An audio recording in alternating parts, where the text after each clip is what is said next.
I've got the looks and the charm of an old movie star. Cary Grant, if you will, so I find it bizarre that this girl should refuse to step into my car. She must be shy, she'll come around, it's just a matter of time. Aurora, Aurora. Hey there, Screen Beans, and welcome to Screen Snark, the podcast that celebrates all of the shows that are in our eyes, on our minds, and in our hearts.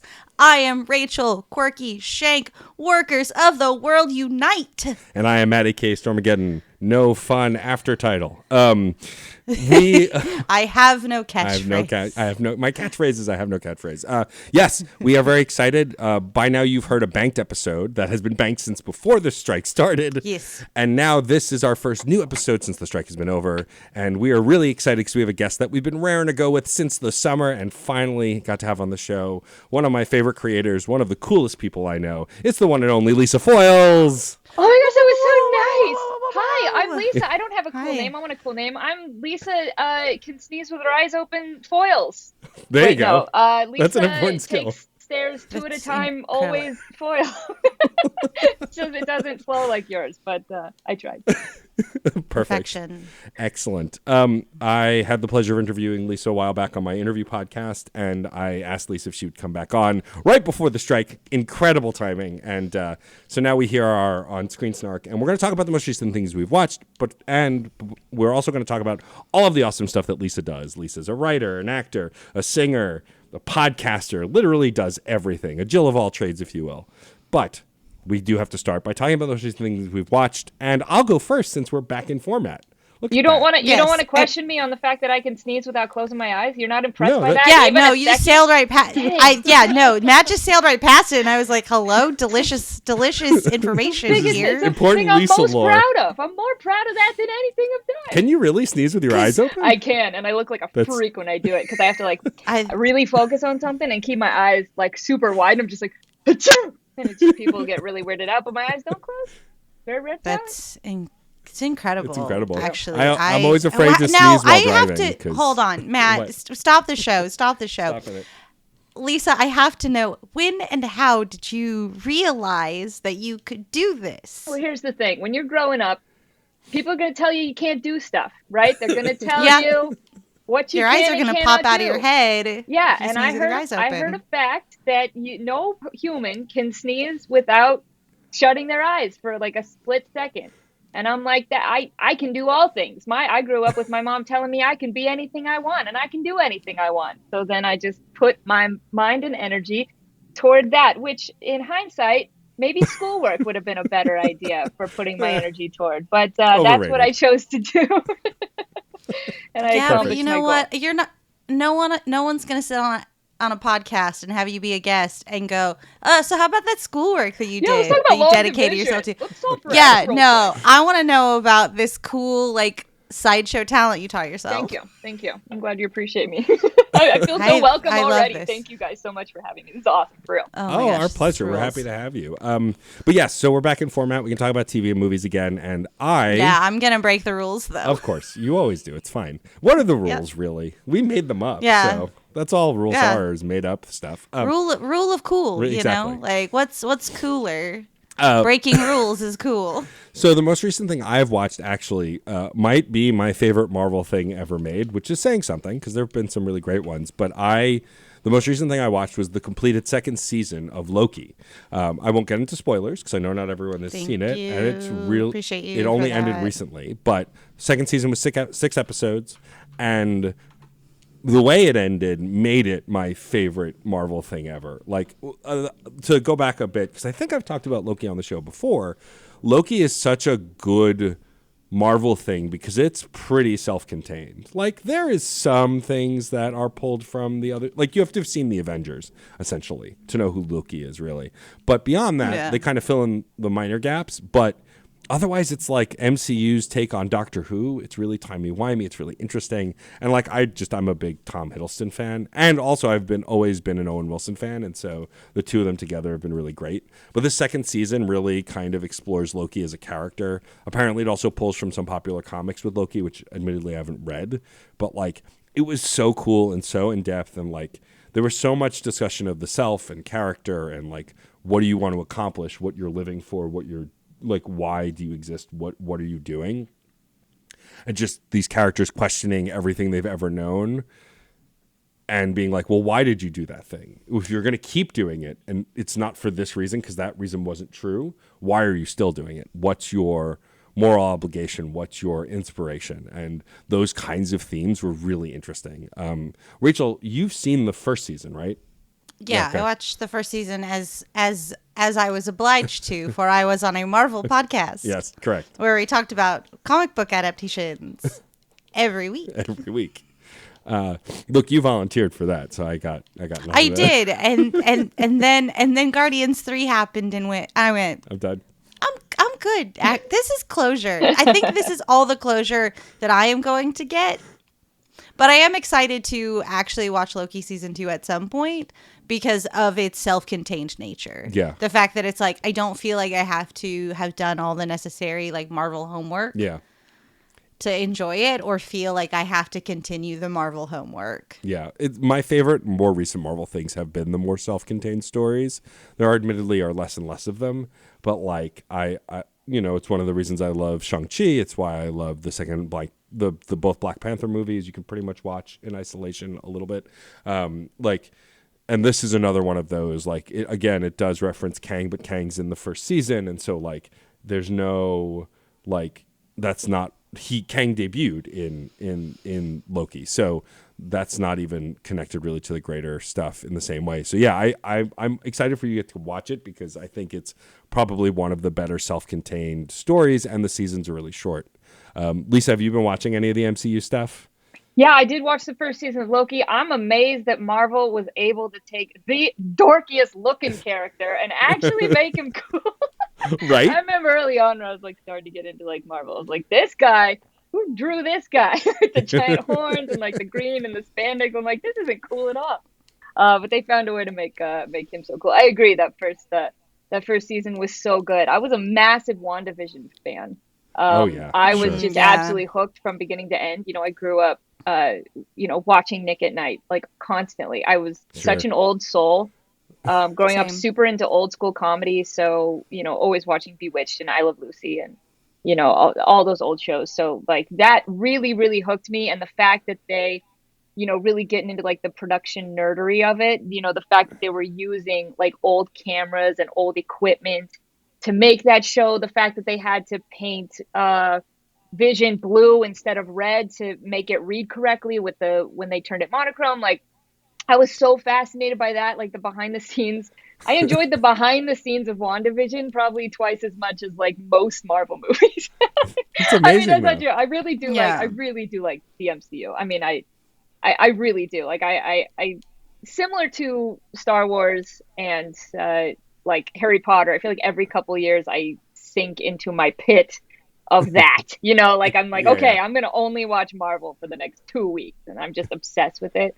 And I feel like that's probably going to come back. I think Loki season 2 will probably spark that again. And then I'll get back into watching all the stuff that I missed. But yeah, no, I think that what they've done with that's insane. Really cool. Yeah. Yeah. I mean, I think a big part of that is also Tom Hiddleston, who is charming as hell to begin with, and then playing this character.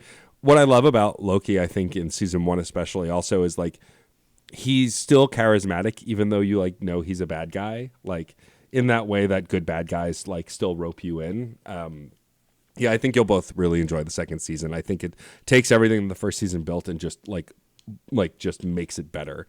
All of the characters are like firing on all cylinders, and like some of the secondary characters who became more in the forefront towards the end of the first season get a lot to do in the second season. Also, there's a new character introduced in the first episode. I won't spoil who, but played by an actor who's just come back to acting, who everyone is in love with. And so like to see that actor get to be in this Marvel thing after being in a ton of other really cool nerdy things recently that was also fun.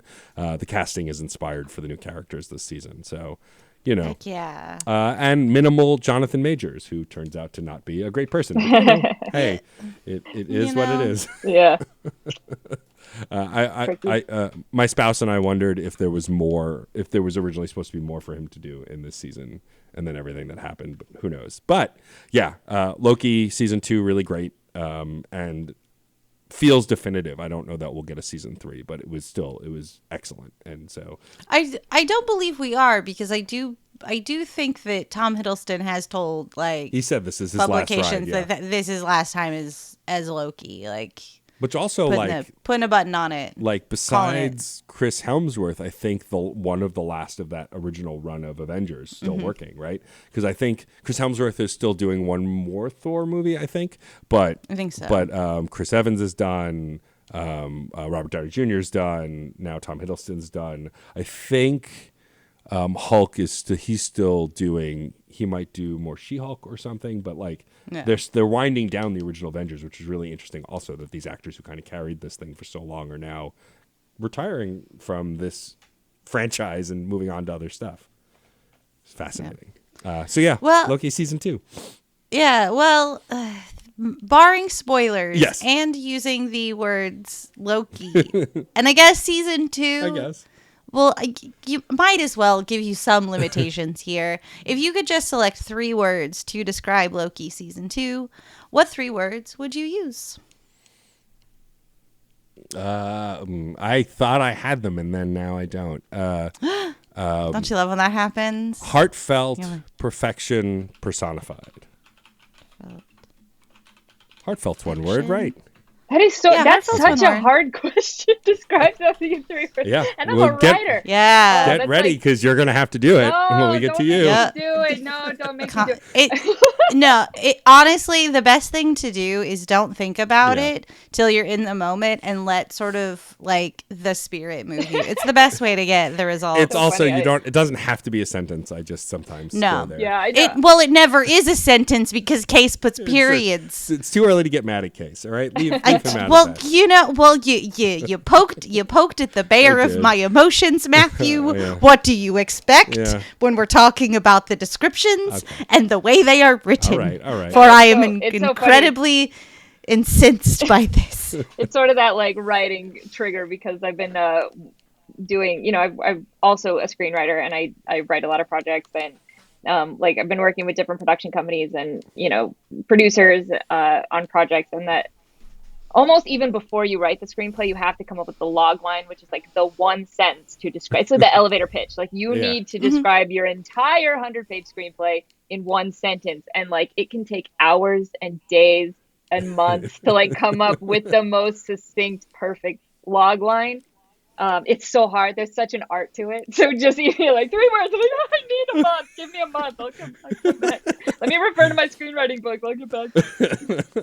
We promise it won't be that hard. We'll ease you into not it. at all. But now, Rachel, I will ask you, what is the most recent thing that you have watched? I'm breaking a lot of rules. Okay, Huzzah.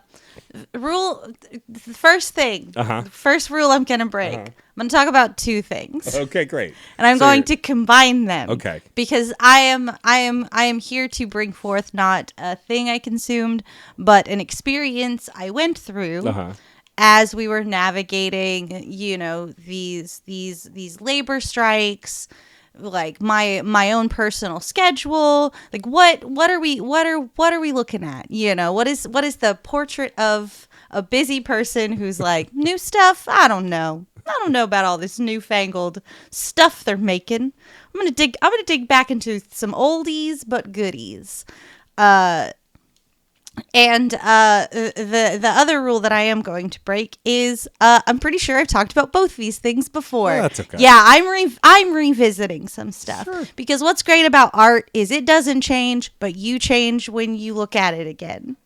You are a different person when you revisit art. And I don't think I'm particularly different revisiting Adventure Time and The Golden Girls, but here we are. Are you literally bringing both of those? Oh my god! Yes, I am bringing both of them because they have every time we have not discussed things we are watching, and I have had the resounding refrain of I'm very busy. I'm watching the same things. This is what I have been consuming through like almost this whole summer. Again, very busy schedule, and it's really hard.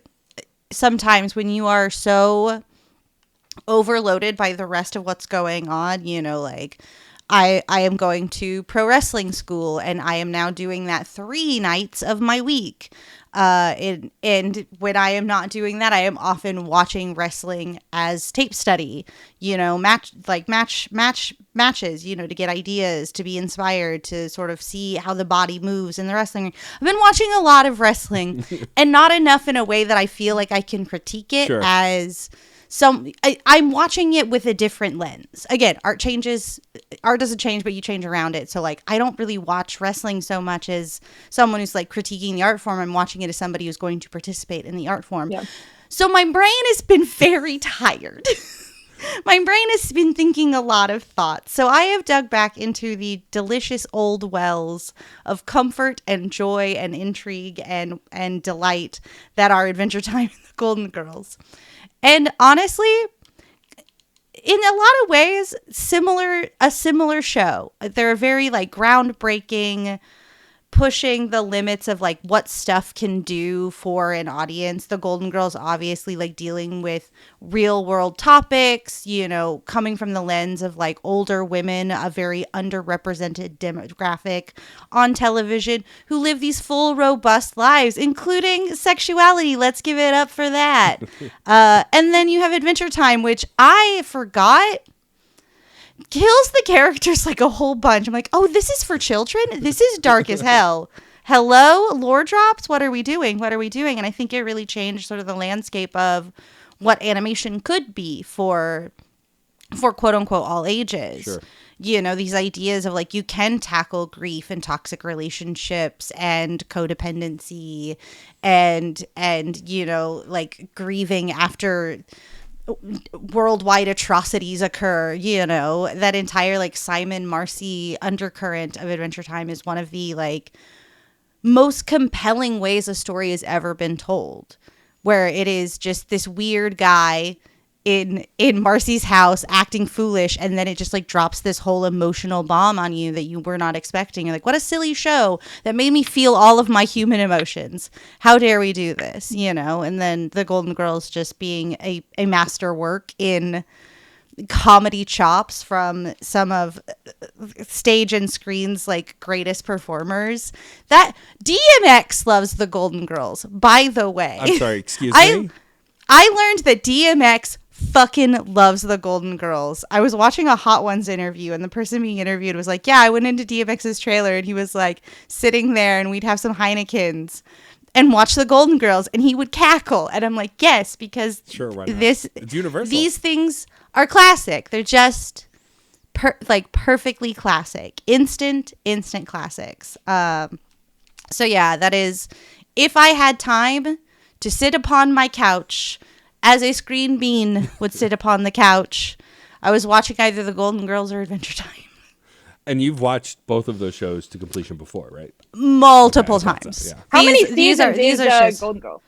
How many seasons? 7 seasons. It's 7? Okay. Too few, but a delicious amount. And I have been, the Golden Girls were my childhood. When I was in early grade school through middle school, they were playing on syndication on Lifetime.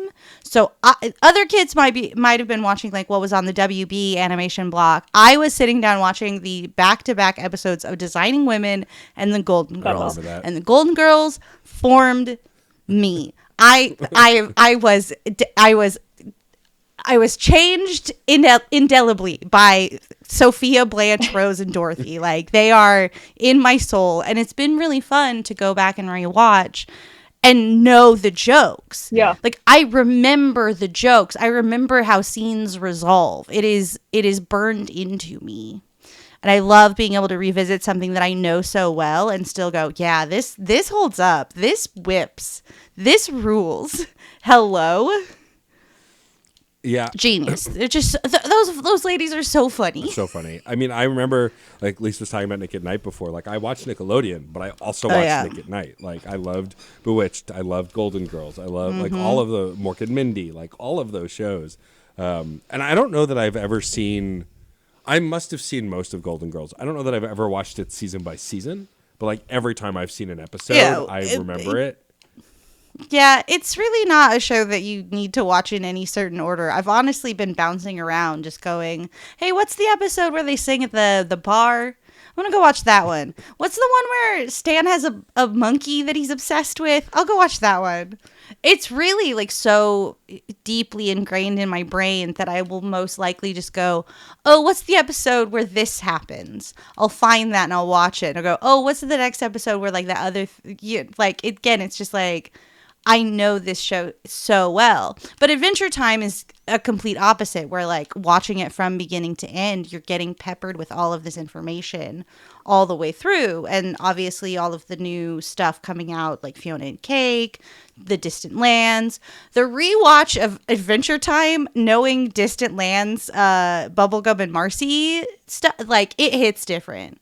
It hits so, you're like, these gay babies. Oh, I love them. Oh, I love them. Oh, I love them. That t-shirt. Or you stop it. This is just me ranting about two shows that I love. This is not a critique at all. This is just, I'm excited to participate in the discussion of enjoyable art again. And I'm excited that it comes on the heels of progress for my fellow workers. So I'm just excited.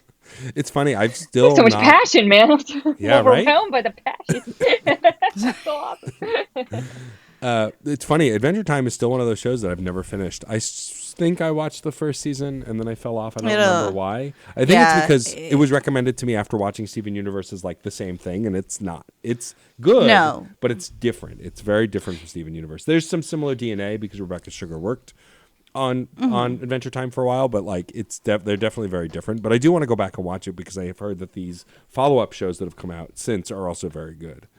Yeah, and it's also fun to go back and sort of rediscover like all the context. Like, what does this team think is important about this show that's worth highlighting and continuing onward? Like when you don't have Finn and Jake, what is the rest of this world? And it's still a very robust, very interesting world. Which I think is just, again, a mark of a really good piece of art, that you can take the main characters from it and go, we're going to go play with the other toys. Yeah. Like, we've given everyone such life and vibrancy and like such emotional stakes in their lives. Like, let's just go hang with Peppermint Butler for like 2 hours. Let's go. I just think they're both genius pieces, and also like genius in how easily they can be consumed and how comforting they are, which is sort of like a great way to just say, hey, you can make really, really good art that is accessible to everybody all the time, that like can transcend like time and space and stuff, and still be like, hey, this is a really, really good thing that we can keep sharing. And it doesn't have to be War and Peace. It can just be 4 geriatric ladies enjoying cheesecake and talking about their love lives. Like, let's go. Well, Rachel, since you broke the rules, I'm also going to break the rules. Oh, and no. Instead of giving a 3-word review for each show, since you've brought them together, you now have to give a 3-word review for them together. Yeah. I knew this was going to be my challenge, but I think I can do that. Okay. Simple, iconic classics. There you go. Well done. Very impressive. Doing my best. I like to think that that's how people describe me. Yeah, I'm of course. Simple and I'm iconic and I'm classic, There you go. All those things. Easily. Everybody who really knows me is just laughing hysterically right now. She's not simple. Well, maybe simple-minded, but... Oh, stop now. Well, now it is our incredible guest's turn. Lisa, what is the most recent thing you have watched that you've brought to the show? Oh, yay! Okay, so you broke the rules. I am too. I was sitting here thinking, like, I gotta talk about like the most recent thing. No, recent meaning like it's like new on TV, like as of the last year or whatever. Which I've been watching Succession, which is great, but it's so boring in comparison to what I actually want to talk about. Which a couple nights ago, y'all, I rewatched Good Burger. Oh yeah! Oh my gosh, you guys, this movie holds up so well. I'm so glad to hear that. That's exciting. Dying. right? And okay, like, look, I'm a Nick kid. I'm biased. Like, obviously, this movie was a spinoff from the show that I was on, so of course. But if you really go back to when I was a kid, way before I moved to California, before I auditioned for all that, you know, I was absolutely a Nickelodeon kid. I think I was talking about this on my podcast just today, or I don't know. There was like 3 things you could watch basically growing up. You kind of touched on it a little bit. You watched like Cartoon Network and Disney and Nickelodeon. I feel like those were like kind of like the 3 big ones that every kid kind of put themselves in one of those categories. And I was definitely a Nick kid. Felt like Nick kids were a little edgier. They were a little bit darker jokes on Nickelodeon. I don't think they're letting Ren and Stimpy and All Real Monsters on Disney. It's just not happening. No, for sure not. No, for sure not. So that animation style, no. And even the Invader Zim, like they're still getting away with it, like classic gold stuff. Love it.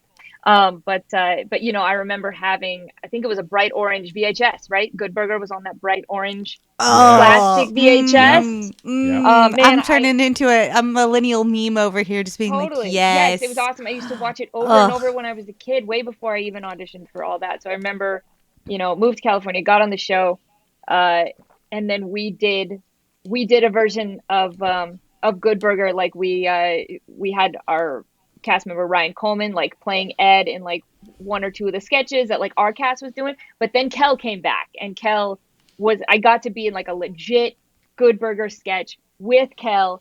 I was Paris Hilton. I was a parody of Paris Hilton called Venice Hyatt. And I got to actually go to the register and have an encounter with Ed, who put my I think I had a Chihuahua instead of Tinkerbell, is like Tinkle Balls or something like that. I don't know. Nickelodeon, slip in that humor in there somewhere. And he made my Chihuahua float away with a balloon. But I digress. So basically, I saw that the new Good Burger is coming out on November 22nd. I don't know when this podcast is going to go live, but November 22nd on Paramount is when the new Good Burger is coming out. So I was like, yo, I'm going to go back and I'm going to watch the original Good Burger. It's like the perfect screenplay. I swear it is. Like, it's so good. It hits every beat. It develops every character the way it should.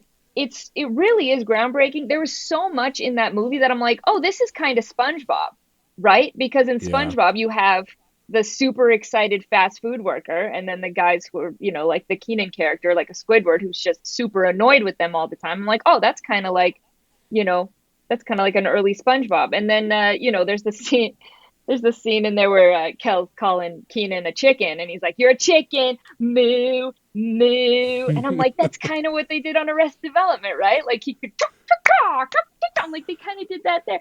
So it's like, I feel like there was so many great comedic bits that it's a well that's been tapped into, you know, for so long. Like, it really did such a good job. And the jokes are so good. And even better, my kids have been singing Roxanne for the last 3 days. Super appropriate.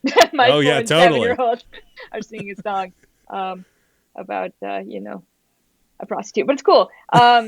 It's really a great movie, and you guys got to go back and watch it. I was howling, for real. I was laughing out loud. And that's so rare, right? Usually when something makes you laugh, you just kind of go, you kind of like breathe out your nose. Like, and that's a huge compliment if you breathe out of your nose while listening to somebody, and that makes, you know, that's a huge compliment. But I was like belly laughing at some of this stuff.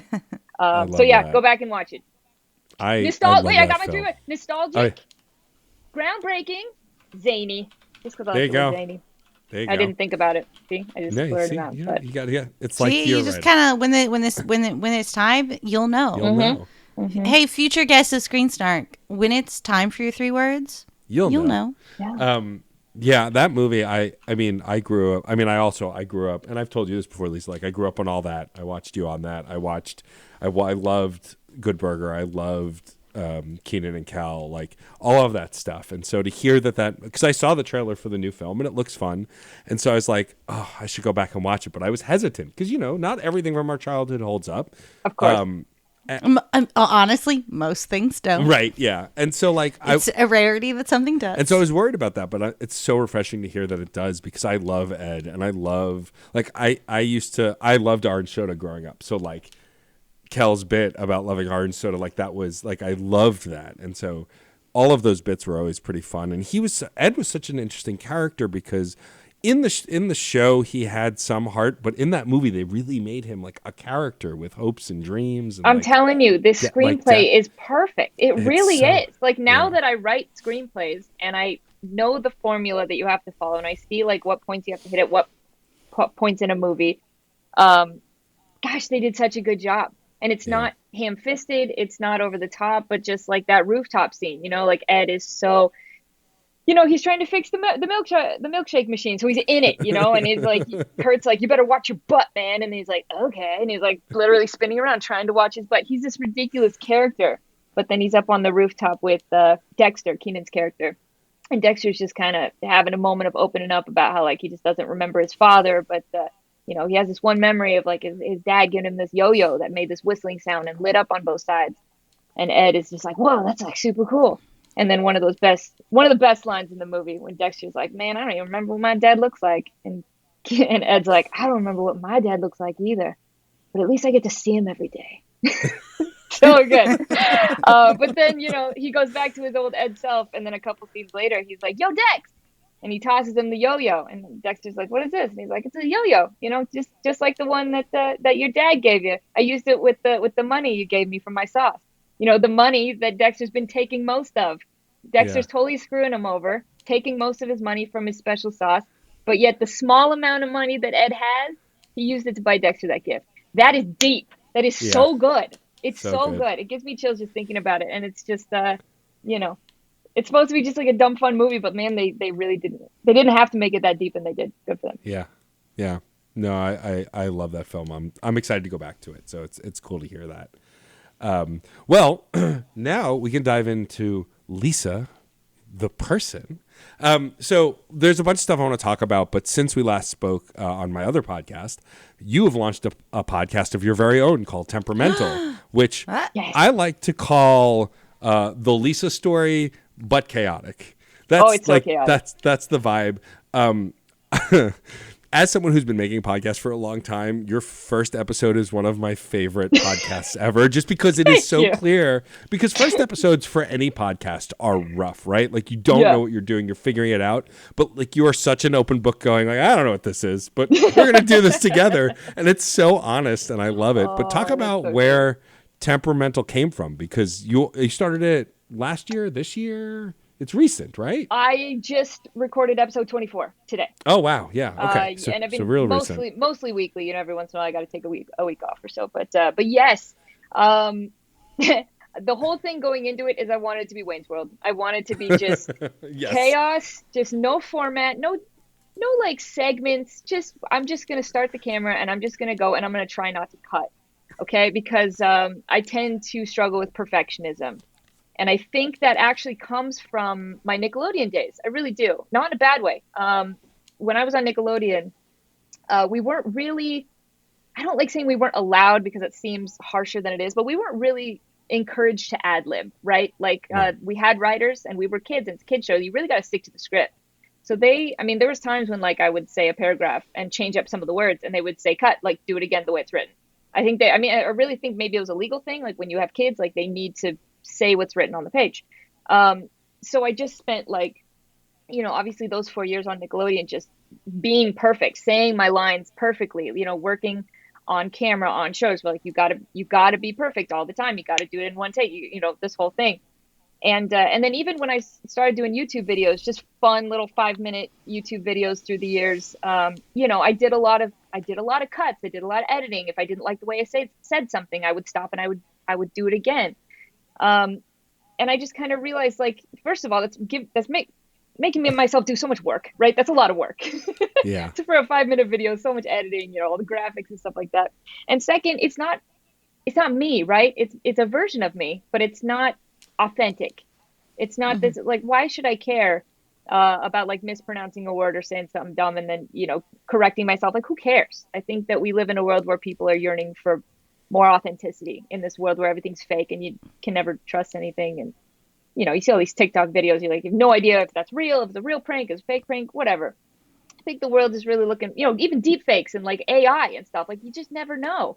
So I'm like, I'm just going to force myself to just sit in a chair and just talk about whatever I want to talk about old stories from all that, just silly things that are on my mind, and just try not to cut for 30 minutes. I try to keep it short. I call it a short drive podcast, because sometimes you just got to go to like the office and it's a 25-minute drive, and now I got your short drive podcast.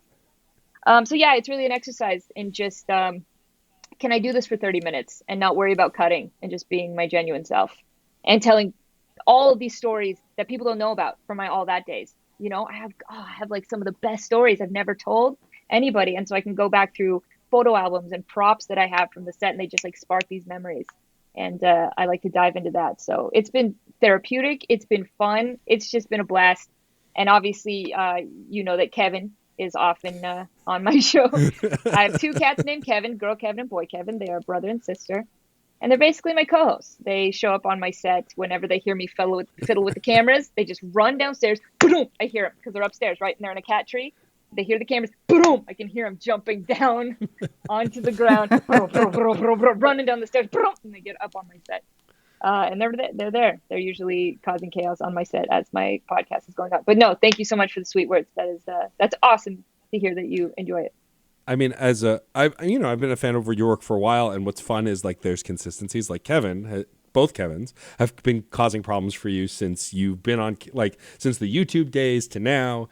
So I'm glad that that's consistent. They still continue to harass you in your podcast. Yeah, he's still alive. He's still alive. He still lives. There will come a day where he is not alive anymore, but now he is.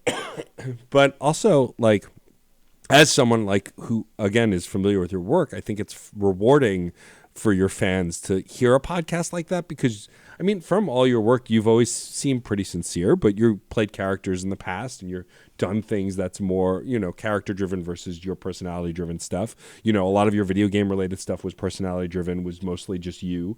But like, you know, I think what's different about Temperamental for me as someone who knows your work and also as a podcaster is I can tell that there's no bullshit there. Like, for the most part, you are presenting your true self, and as someone who tries to do that in a variety of places, but still we're all on for whatever that means, for sure. A certain amount, it's refreshing still to hear someone that I respect and admire be that frank, be that honest and open, because it's not easy, right? You know, everyone here has gotten bad comments in stupid places, and so it can deter wanting to do that, but it doesn't seem to stop you. You seem to very much still want to lean into the people who do like you and care about you and give them something that they'll enjoy, instead of worrying about, well, what if I tell this dumb story and no one like it doesn't, that doesn't seem to hinder you with this project, which I think is, to me, seems really cool.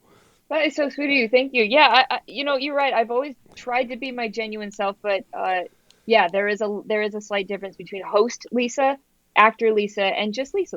Like you're right. You do have to kind of turn on different switches in your brain for each one of those roles. And so, yeah, when I host, I think one of the reasons why I book a lot of hosting roles is because I'm able to be myself while still hosting. But at the same time, you're right. I got to hit the right words. I got to say it perfectly. I got to read the teleprompter the way it's supposed to be read. You know, you have to hit certain marks being a host. And so when you come over to my house, you're not going to hang out with host Lisa. The temperamental Lisa, that's me. Like, if you come over to my house, it's going to be me telling stupid stories, just like I'm doing on my podcast. So yeah, that is just as genuine me as you'll ever get. And it's been awesome. And, you know, if you're an All That fan of my seasons, even in the past seasons, I've talked about, you know, all the seasons of All That and all different sorts of stories from those days. But every once in a while, I'll take a deep dive into one specific sketch. So two of my very popular sketches were Sugar and Coffee and Slumber Party, where I played Claudia, the goth chick. One of my most like loved characters in my own opinion. Like I loved playing her, and I'm happy that other people enjoyed watching her. But yeah, I did 2 podcast episodes specifically dedicated to those sketches, and I told behind the scenes stories, brought out props. In the Sugar and Coffee episode, I put the old jacket on, like I found my old costume in my bin. And then in the Claudia episode, I dressed up as Claudia and then had my old prop, my voodoo doll from that sketch. So it's just all this cool stuff that's just been in storage that I now get to bust out and show everybody. Nice. It's like show and tell, kind of. It's totally show. It's show and share. Actually, Show and they share. changed it. It used to be called show and tell, and now for my kids, it's show and share. So Oh, okay. I don't know why they changed it. I Maybe don't it sounds know. nicer, like show and tell. Maybe that's too aggressive. Show and share. Let's just share. just sounds nicer. Yeah, it's Right? much nicer. Exactly. I will tell you why this stuffed animal is important to me. I'll share with you why this stuffed animal is important to I me. can see It's that. kind of better. snugglier. Yeah. I prefer show and shout. That's more my style. Show and for me, it's show and scream. Show and honest, scream. Yeah. Just show and I screech. love Let's this go. I just a guttural, primal screeching sound as I hold a precious item. That's how we do it over here. Something else I'd wanted to ask you about, because I don't think also the last time we talked you were working with Von Bolt, but I've known you as a great singer for a while. Your Tomb Raider song you did with Miracle Sound ages ago, like I had known that you were a great singer, and you've done other singing here and there, but you are now singing with a heavy rock outfit called Von Bolt. A ton of really great songs. How did that connection happen? How did you start become a part of that band?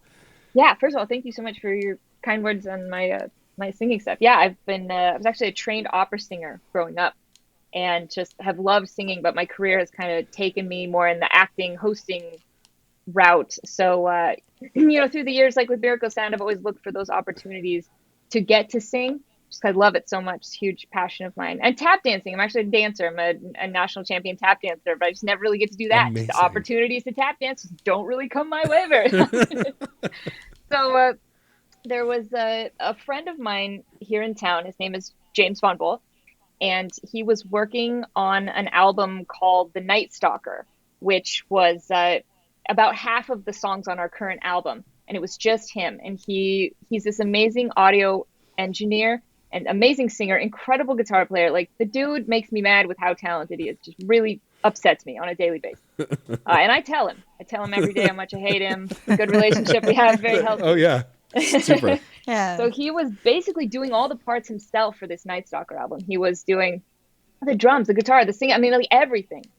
And it got to the point where he was garnering enough fans from that work that he wanted to start performing it live. He's like, I got to do this. And in order to do that, I got to put together a real band. So he gathered Z, our bass player, and his best friend, Darren Trenicos on guitar.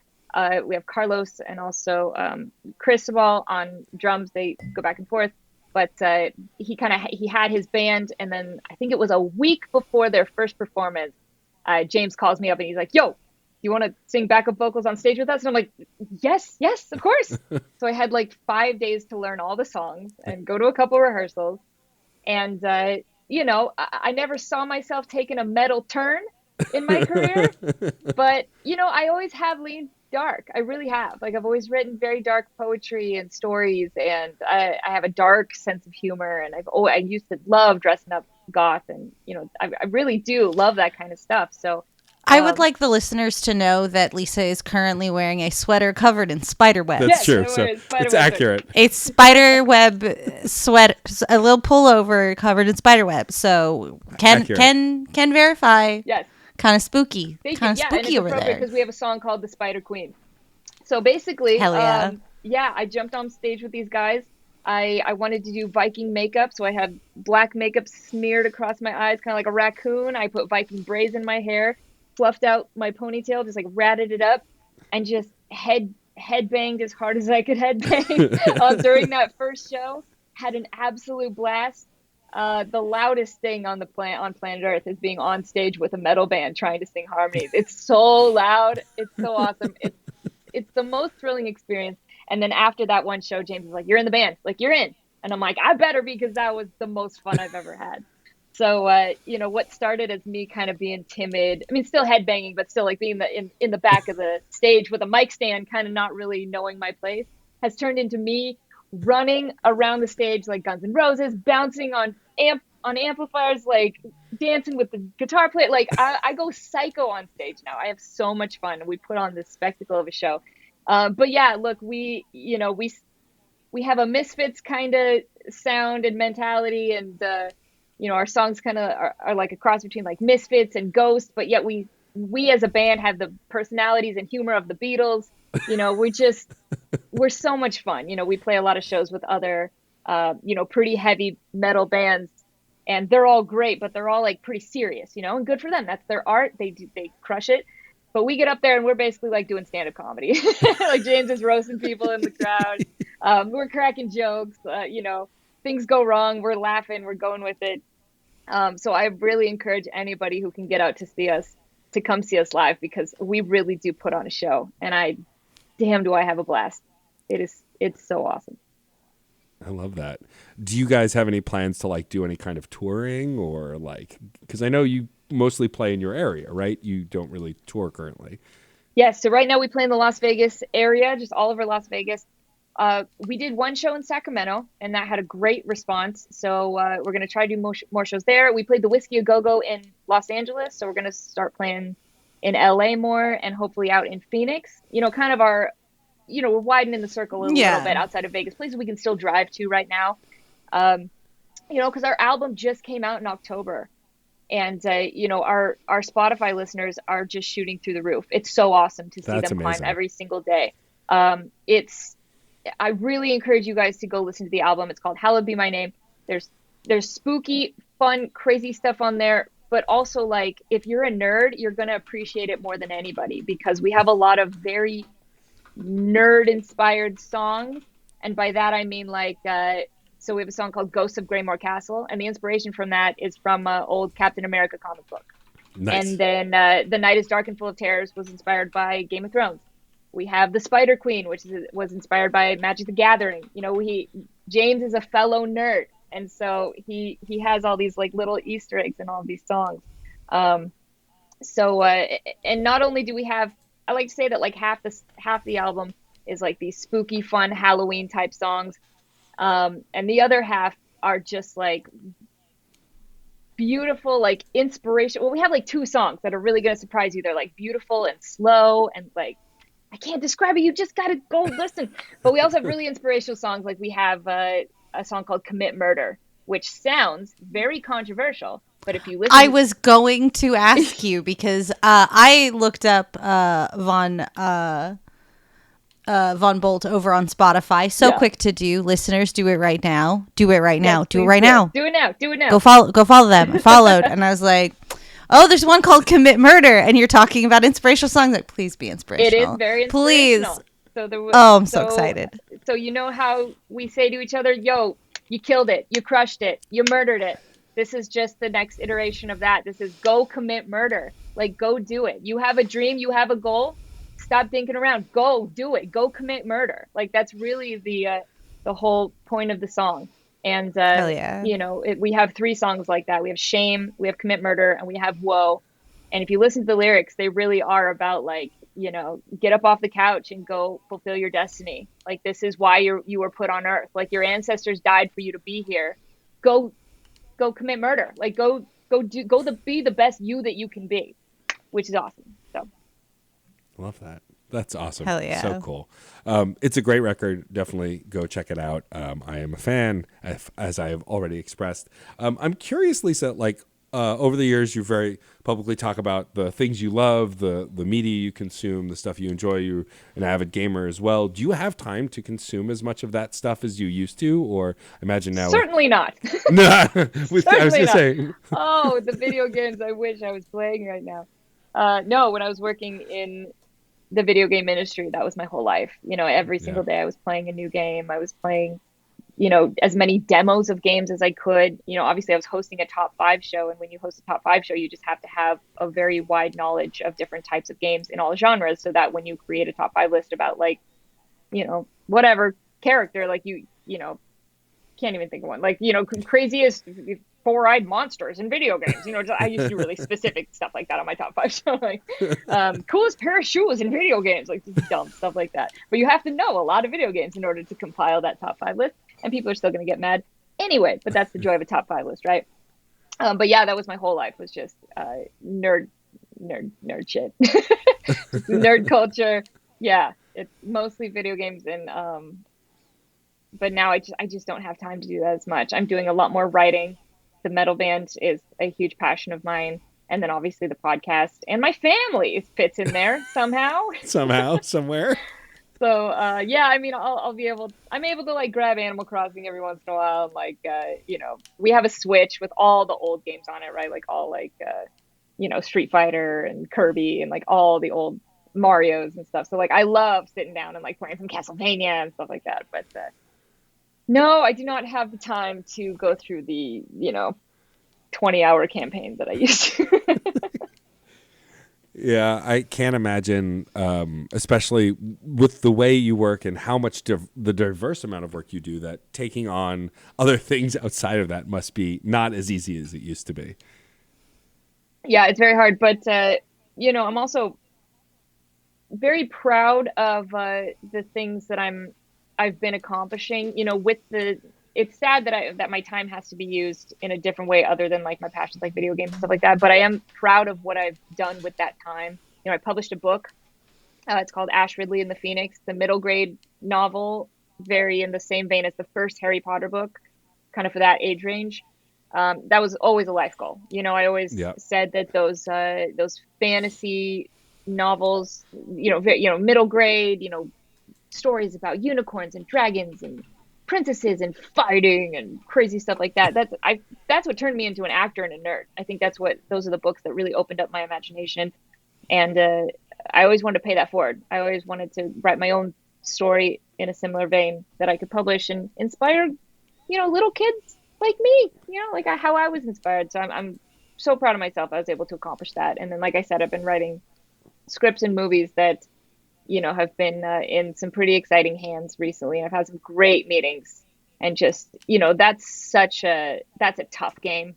I mean, it's the odds of getting a screenplay made are just so slim, but you just got to be relentless. And I'm going as hard as I can and trying to talk to as many people as I can, but making really good strides, and super excited for the next couple weeks actually in that area. But yeah, it's a good life, and I'm happy, and I'm proud of what I'm doing, and I just I couldn't be happier, honestly. Like, life is so good. Life's amazing. I love that. I love that you get to do what you want to do, and you found those things that make you happy, right? Like, that's the goal for all of us, is to work in fields that we're proud of and that we enjoy doing. And I can't even imagine what it's like to get a screenplay written, let alone seen and made. And so that's so cool that you get to work on that now. And I mean, it must be another extension of like telling your own story, right? Because these screenplays are coming from a place that's so much related to you or what you love or the things you're interested in. And so it must just be an extension of all these other things that you're working on that are an extension of you and your life. Absolutely. I'm mostly writing movies. I haven't really tried to write, pilots or TV shows or anything other than that. For some reason, I just have a talent for putting a story in about 100 pages of a screenplay, like from beginning to end. I don't know why. It's hard to do, but for some reason, like, I'll plan it out in my mind.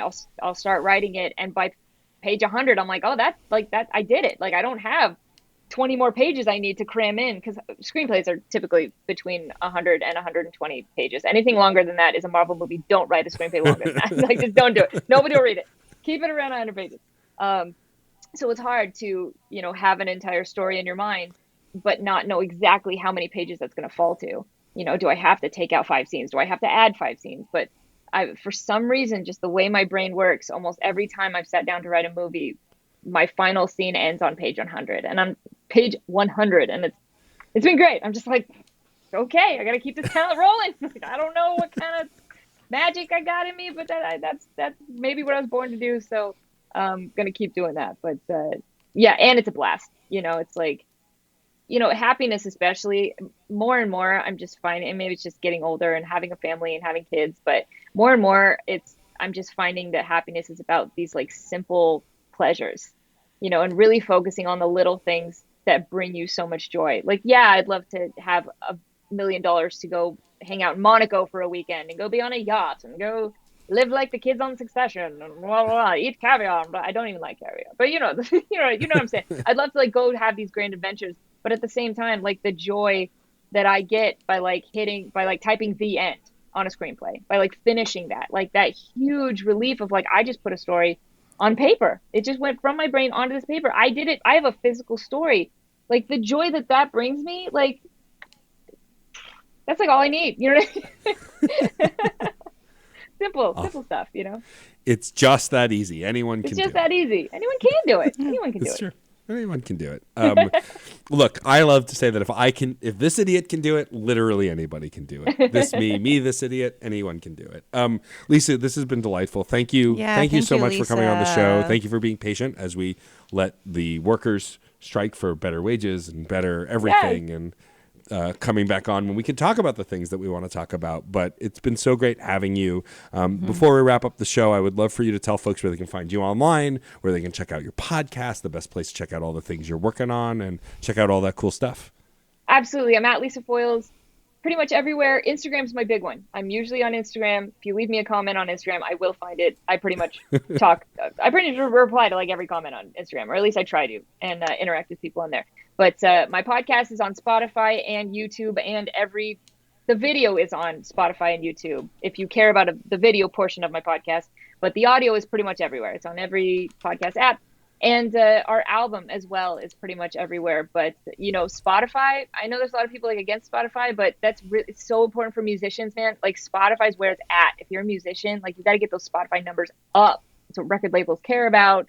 So many people care about it. So please go listen to my band Von Volt's album, Hallowed Be My Name, on Spotify. We'd really appreciate it.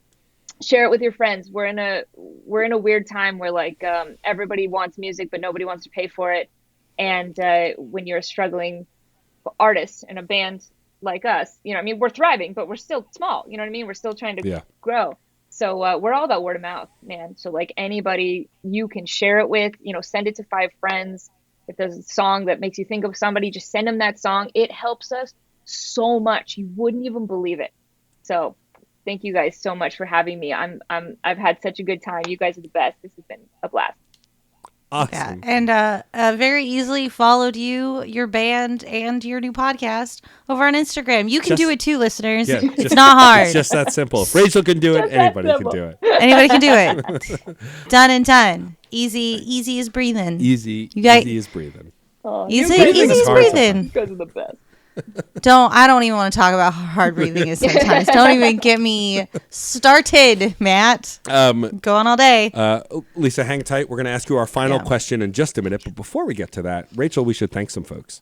Yes, much gratitude. Thank you so much to John Presnell for the use of the song Aurora off the album Fair Game featuring Stefan Rimble. What a beautiful track leading us in and out of these shenanigans week after week after week. So grateful. I would also like to thank our incredible logo designer, the person who designed our show art, the incredible Katie Bug, who made us look even hotter in this new logo. How? What? It's just not possible, and yet there it is. We just look so hot. Proof is in the pudding. I should also, by pudding, I mean the graphic. I should also thank the person who designs each individual episode's show art, the incredible Case Aiken. No, not grateful. No, traitorous. That traitorous gent. That traitorous gent. That card. That cad. That rascal. That scoundrel. What are you, trapped in the 30s? What's happening here? I don't. Sometimes you just got to be old timey about your rivalries. It's fair.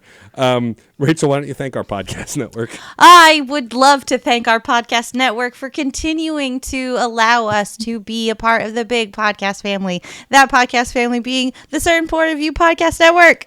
You can find all of the wonderful shows, many now emerging from hiatus due to strikes and whatnot, over on the website certainpov.com. You can also find a permanent link to our Discord server where you can talk to the creators, each other, bots. You could probably talk to bots if you want, I guess, if that's what you're into. It is the year of our Lord 2023. Talk to bots. You just can't talk to Rachel because Rachel's never on Discord. I'm doing my best, everybody. You're really trying. Just shout. The best way to get at me is shouting at a bird. You just got to shout at birds. Shout at birds. Oh, man, that bit'll never die. Nope. Also, please rate and review the pod. Go rate and review Temperamental on Spotify and Apple. Then go rate and review our podcast. It's really simple. Only takes 30 seconds. Anyone can do it. Like I said, if we can do it, anyone can do it. Also, if you want to reach us, we're Screen Snark Pod on Blue Sky, and we're Screen_Snark on Twitter. I refuse to call it X. I don't believe in dead naming except for Twitter because fuck Elon Musk. Also, I got my personal Twitter back after being banned since the summer. I have DJ_Stormageddon back. I still don't really use it that much, but I have it, so it's back. So I'm back. But yeah, rate and review, please. Write us a missive. Please do. You can email us at screensnarkpod@gmail.com. We always love hearing from you. And now I believe, Rachel, it would be a great time to ask our guest our final question. Ooh, classic. We're bringing back the old question because we're back, babies. We're back. Now, terrified. Lisa. I'm so terrified. Oh, Filled You with got terror. this. Okay. please. You're gonna crush this because all you do is speak your truth. That's it. I'm gonna murder It's it. I'm gonna commit to murder. You're gonna commit murder on this question. Don't even question. Lisa, if you could choose any one trope that is heavily featured in film and television to instantly and magically become true in your life, which trope would you choose? I want the rom-com gazebo everywhere I go. That's what I want. Every time I walk down any street, there's got to be a gazebo. Yes. There's got to be some kind of bake sale happening in it. Or like a 4th of July party. Or like, people making snowmans around the gazebo. I want Gilmore Girls is basically what I'm saying. Right, yes. Yeah. Hell yeah. But yeah, the gazebo, I need that. I need the gazebo in my life. Gazebos galore. Let's go. Go. Make it happen. On deck, you were worried, and yet you were ready. You had Oh, that yeah. answer. Been thinking about Committed that. murder on that question. Well, Lisa, thank you again for joining Lisa, us. This was thank so much you. fun. Oh, it's a blast. You guys are the best. Thank you so much for having me. And I, of course, need to thank my brilliant, pink-haired, and delightful co-host, the one and only Rachel Quirky Shank. Oh, and I simply must thank my what were my words today? What were they? Oh, my simple, iconic, classic co-host, Matt, aka Stormageddon. True, and true. Sometimes they apply. Sometimes they don't. And sometimes they do. Weirdly, they apply more than one thinks. Yeah, it's true.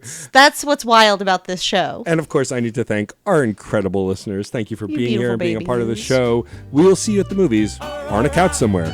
Bye-bye. Aurora,